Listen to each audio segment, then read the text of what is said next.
Bonjour à tous. Je voulais commencer cette vidéo par un avertissement.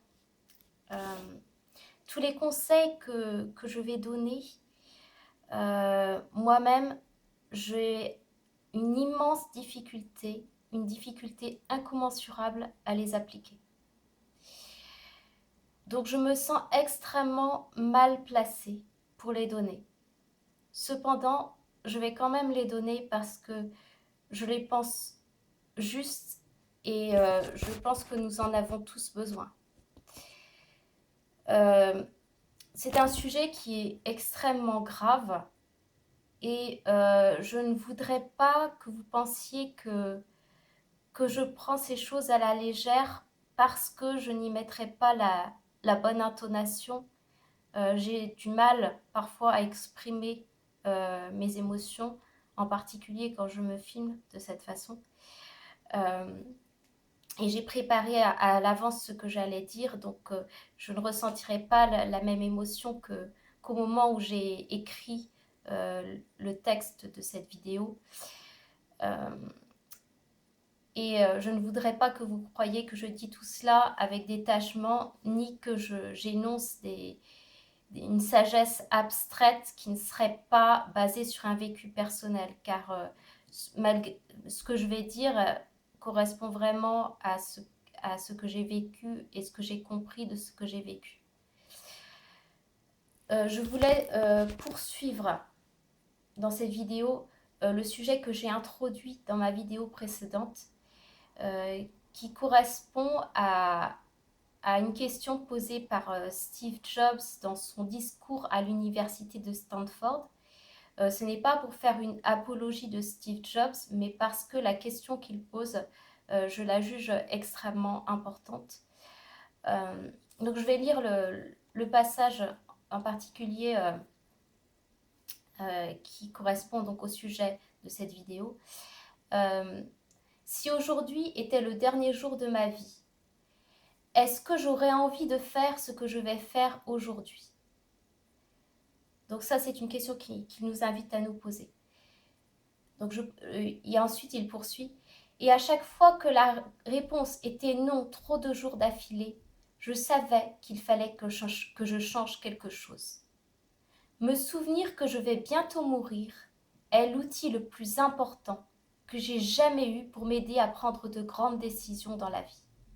Parce que presque tout, toutes les attentes externes, toute fierté, toute peur de l'embarras ou de l'échec, toutes ces choses reculent face à la mort, en ne laissant que ce qui est réellement important. Se souvenir qu'on va bientôt mourir est le meilleur moyen que je connaisse d'éviter le piège qui est de penser qu'on a quelque chose à perdre. Vous êtes déjà nus. Il n'y a aucune raison de ne pas suivre votre cœur. Donc, en quoi cela s'applique à notre situation d'aujourd'hui? Nous sommes actuellement en confinement.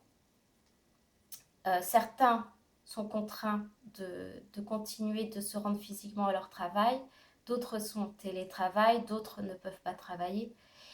Et nous ne savons pas à quoi notre vie va ressembler dans les prochains mois et dans les prochaines années. Nous ne savons pas si nous n'allons pas perdre des proches à cause de cette épidémie. Nous ne savons pas si nous n'allons pas perdre notre travail ou nos économies en raison d'une crise économique qui pourrait être provoquée notamment par cette épidémie. Donc, beaucoup de choses auxquelles nous nous accrochons, nous nous sommes accrochés jusqu'à aujourd'hui, nous pouvons les perdre. Je vous préviens, je suis la première à être affolée par ça et à paniquer. Donc, c'est dans ce genre de situation que nous réalisons à quel point nous sommes potentiellement nus, comme l'a dit Steve Jobs. Déjà en temps normal, nous sommes nus. Le fait de croire que l'on peut s'accrocher à quelque chose est totalement illusoire. il y a toujours des catastrophes imprévues qui peuvent nous arracher à nos repères, comme la maladie, le licenciement, un accident. Euh. Donc nous pouvons toujours tout perdre. Donc c'est une illusion de croire qu'il y a quelque chose d'éternel ici-bas. Donc dans ces moments où nous croyons avoir tout perdu et que nous nous retrouvons, entre guillemets, nus, c'est là que nous nous retrouvons face à nous-mêmes. Qu'est-ce qu'il nous reste une fois que nous avons perdu tout cela? Est-ce qu'il reste quelque chose? Donc une fois que si nous avons perdu notre emploi, nous pouvons nous demander quelles sont les activités qui comptent vraiment à nos yeux. Quand nous avons perdu des croyances, nous pouvons nous demander quelles sont nos vraies valeurs. Si des relations avec des personnes se terminent, nous pouvons nous demander qu'est-ce que nous recherchons réellement dans une relation avec quelqu'un. Quand ce qui est superficiel meurt, cela peut être une occasion de remise à zéro intérieure. Une forme de mort qui peut être suivie d'une renaissance. Et donc cela peut être l'occasion d'une libération et d'une transformation. Dans le film Star Wars, les derniers Jedi, le personnage de Kylo Ren dit au personnage de Rey: laisse mourir le passé, tue-le si c'est nécessaire, c'est le seul moyen de devenir ce que tu es appelé à être. Alors, ces moments de mort, entre guillemets, qu'ils soient volontaires ou involontaires, peuvent donc être une occasion de devenir ce que nous sommes appelés à être et non pas de vivre en mode automatique comme nous l'avons fait jusqu'à présent.